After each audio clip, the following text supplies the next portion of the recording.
Fermi's golden rule is one very useful result in time-dependent perturbation theory, though to illustrate its use we would need to set up some system quantum mechanically that has the required dense set of possible transitions.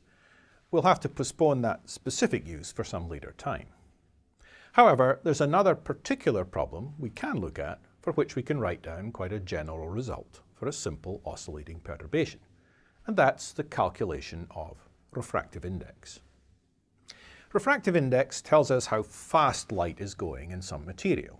Specifically, the phase velocity of light is inversely proportional to refractive index. If we have a refractive index of 1.5, which is roughly the refractive index of a typical glass, for example, then in that material, the phase velocity of light is 2/3 of the ordinary free space velocity. How, though, can we calculate the refractive index from quantum mechanics? Well, we'll show here how to do that. We'll need to set up some standard relations from electromagnetism. If you don't know those already, don't worry. We'll simply state them here and then proceed with the quantum mechanics. So let's see then how we can calculate this perfectly real quantity that we encounter with materials, one which it's not at all obvious how we could figure it out from looking at any classical model of materials. So this is a serious exercise in how quantum mechanics can actually help us calculate real things about materials. In classical electromagnetism, when we apply an electric field to a material, we can imagine that the field pulls the average position of the negatively charged electrons away from the average position of the positively charged nuclei inside the atoms. And that would create what is called a polarization. And we could give that a letter P here. So we've polarized the electrons and nuclei in an atom, for example, by applying an electric field and pulling the electron and the nuclei in opposite directions. Now, at least for applied fields that are small compared to the fields in the atoms themselves, we would expect that this polarization P is approximately proportional to the applied field. So, with some proportionality constant here, we'll call that the susceptibility, chi, and that's a dimensionless number. For historical reasons, a fundamental constant is also involved, and this is called these days the electric constant. It used to be called the dielectric constant of free space. It's a number with dimensions to it, but it has no real physical significance. It's just there because of the way that units were developed historically in electromagnetism. So with that minor change here, we write the polarization is this electric constant times chi times the electric field, and this chi is a susceptibility, a dimensionless quantity. Now, in the classical view of electromagnetic waves, the fact that we are moving these electrons with the oscillating field means that we have a new oscillating current. We're moving these electrons, and that current itself generates new waves. And this is incidentally a theory we could look at explicitly quantum mechanically as well. These new waves we are generating add together with the original waves to give us a new total wave. They interfere, as it were, with the original waves. And the net result of that is that the effective phase velocity of the total wave is changed. That's because the new waves that are generated are not actually quite the same phase as the waves that created them. Now, this is understandable in a classical sense in a made-up model of a material that consists of little electrons on springs. That's not actually how materials are made, but we could construct a theory on that basis and get this current. And anyway, if we propose we have the current, we can certainly calculate this phenomenon. And formally then, we would have come up with the refractive index because the phase velocity would have been divided by this refractive index, which we'll call nr. Now, if we follow through the classical electromagnetism of this problem, which, for example, we would use Maxwell's equations to derive, we can conclude that, at least for non-absorbing materials, or to be more precise, materials in regions, spectral regions, where they are not absorbing, then that refractive index would be given by this formula. So if we know the susceptibility, we could calculate the refractive index, and it happens to be the square root of 1 plus the susceptibility. As I say, to prove that, we'd need to look at some classical wave theory for electromagnetism, but it's very standard. Hence, if we can calculate the proportionality between the polarization and the electric field, that means we can calculate this constant chi here, then we can calculate the refractive index for some material. Well, let's consider a system with a single electron for simplicity, or at least one in which our interactions are only with a single electron. Classically, there's a quantity called the dipole moment, so we've written that with the Greek letter mu and a subscript dip for dipole. And that's associated with moving a single electron through some distance z. And by definition, that dipole moment is given by minus e times that distance z. And the minus sign here is simply because the electron charge is negative. Well, the polarization then, P, is formally defined as the dipole moment per unit volume. So we might imagine that we had a lot of atoms inside some volume, and each one of them was polarized with this little dipole moment, and then the polarization as a quantity would then be formally defined as the dipole moment per unit volume. And so the quantum mechanical expectation value of the polarization is something that would look like this. It would be the expectation value of the position of the electron multiplied by the electronic charge, here with a minus sign, and divided by the volume in which this electron system was sitting. Our quantum mechanical task now of calculating refractive index reduces essentially to calculating the expectation value of P, which is really in the end the expectation value of Z, in the presence of our perturbation, that is, our applied electric field.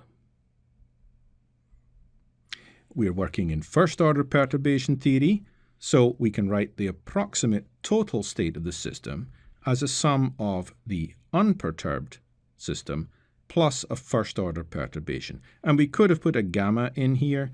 We're presuming now that we don't need that particular trick stated explicitly, although we could put it back in if we wanted to. So if you're worried about it, you could put the gamma back in here to keep track of the orders.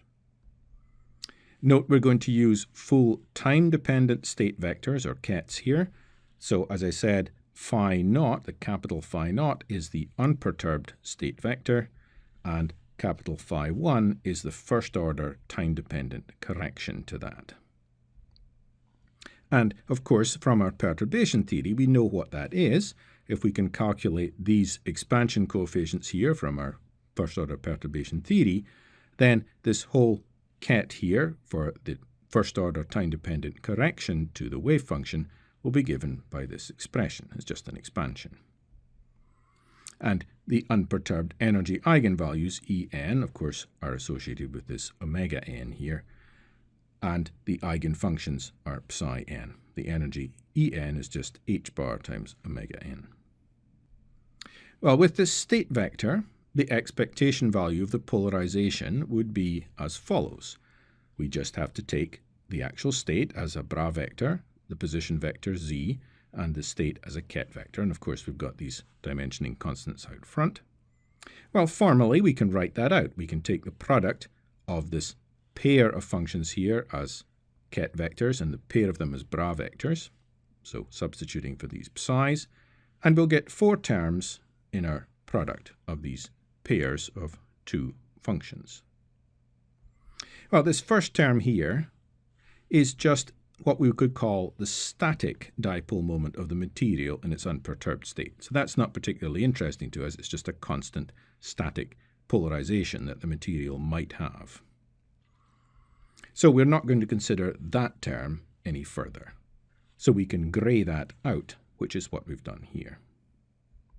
The fourth term here, well, you'll see that's got a phi 1 in it and another phi 1 over here. This is really a second-order term in our overall perturbation. Remember, we could, if we wanted to, put a gamma with a phi 1, and hence we would have another gamma with this one, and this would be a term in gamma squared.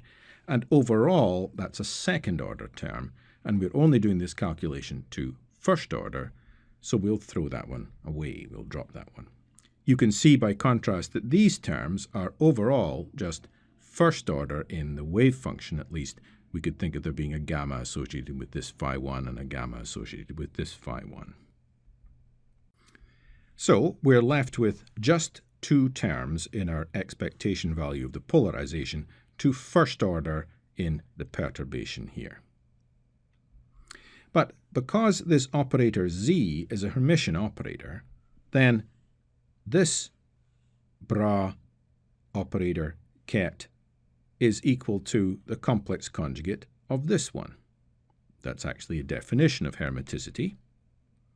And therefore, the polarization is actually equal to twice E over V with a minus sign, the real part of this particular object here, because an object plus its complex conjugate just gives us twice the real part of the object.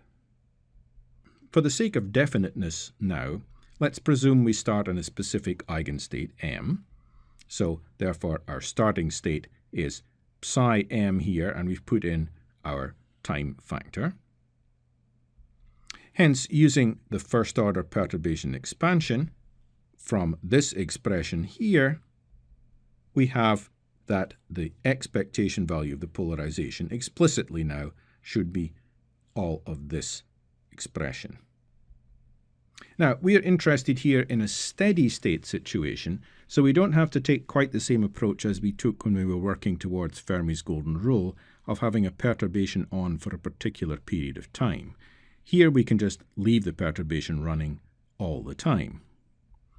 So we can have a continuous oscillating field, and therefore we can simply take our perturbing Hamiltonian to be the same one as we saw before, but actually going on forever if we like. We don't have to put bounds on it. So we take it to be valid for all times. And then we can rewrite this equation as this equation here, where we've explicitly put in our perturbing Hamiltonian as before. And now, in this case, we have the z inside this matrix element here. We've taken our electronic charge and our field magnitude out here. And this, of course, came from our oscillating field that is built into the perturbing Hamiltonian. And then we will obtain from that, by integrating, we'll obtain this expression here. And because the field's been on forever, this is a little bit simpler than what we encountered with the Fermi's golden rule derivation.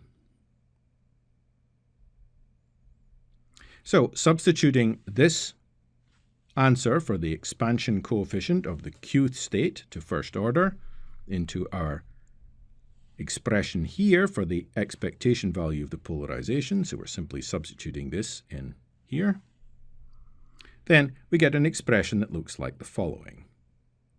So we have a square of this matrix element inside here because we had one from this and there's one in here already. We have this exp of I omega mn t in here, and then we have these two terms in the overall result.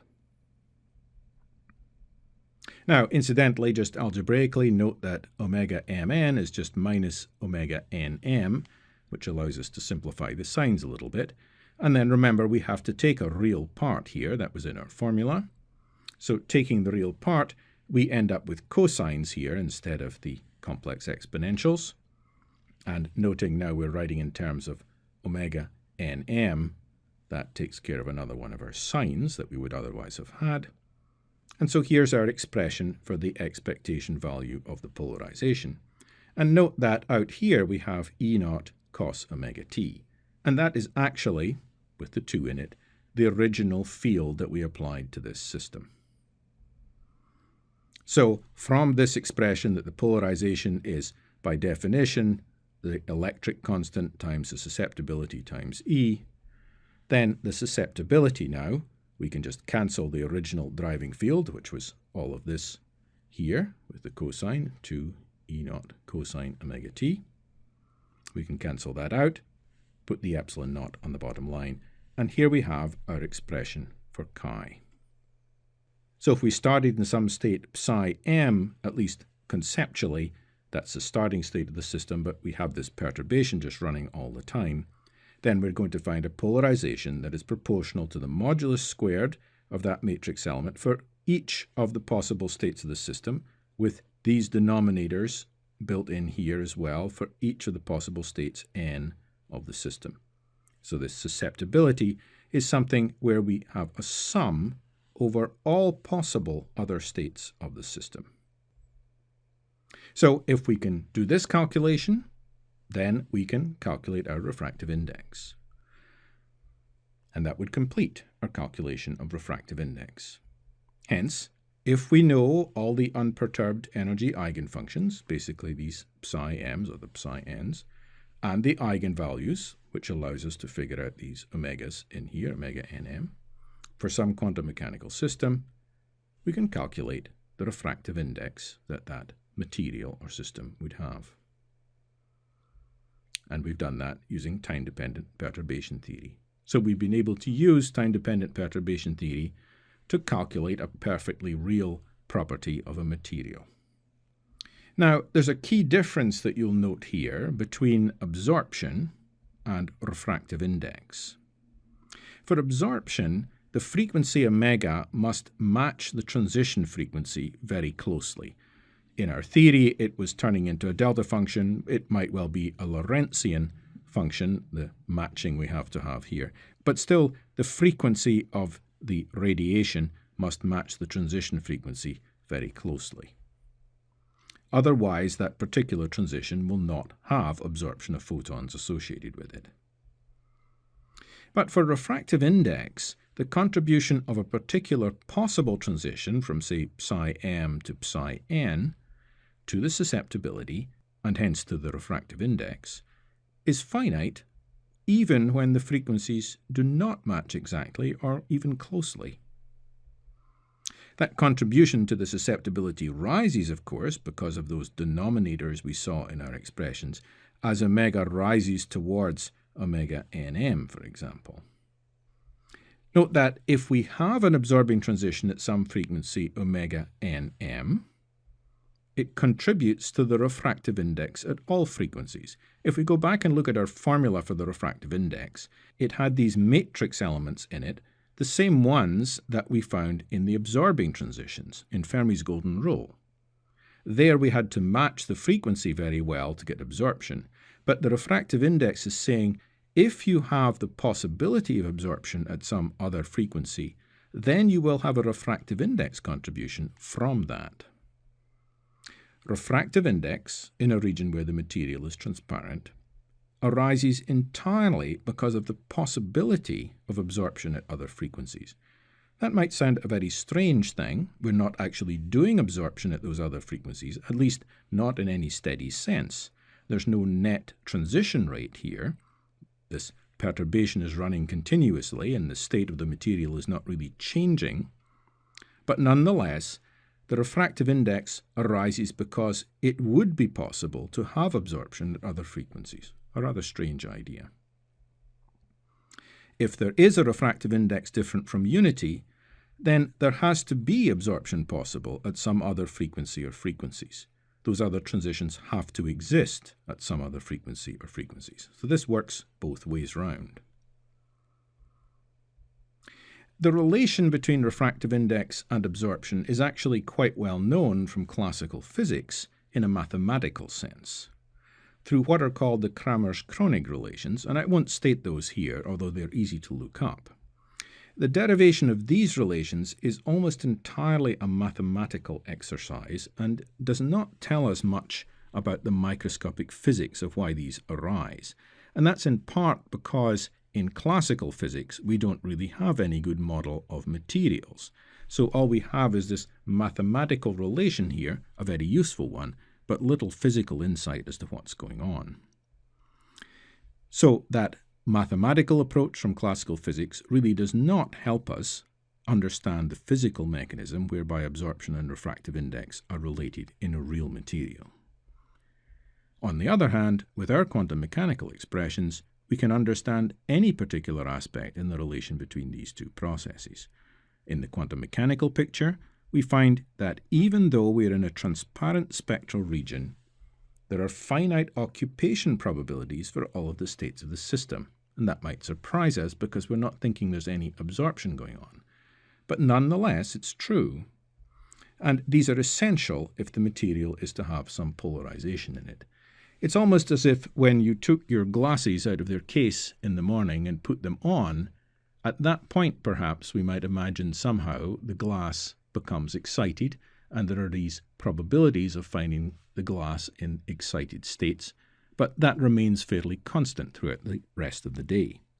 Incidentally, these probabilities for particular states are not very large, but they are also certainly not zero.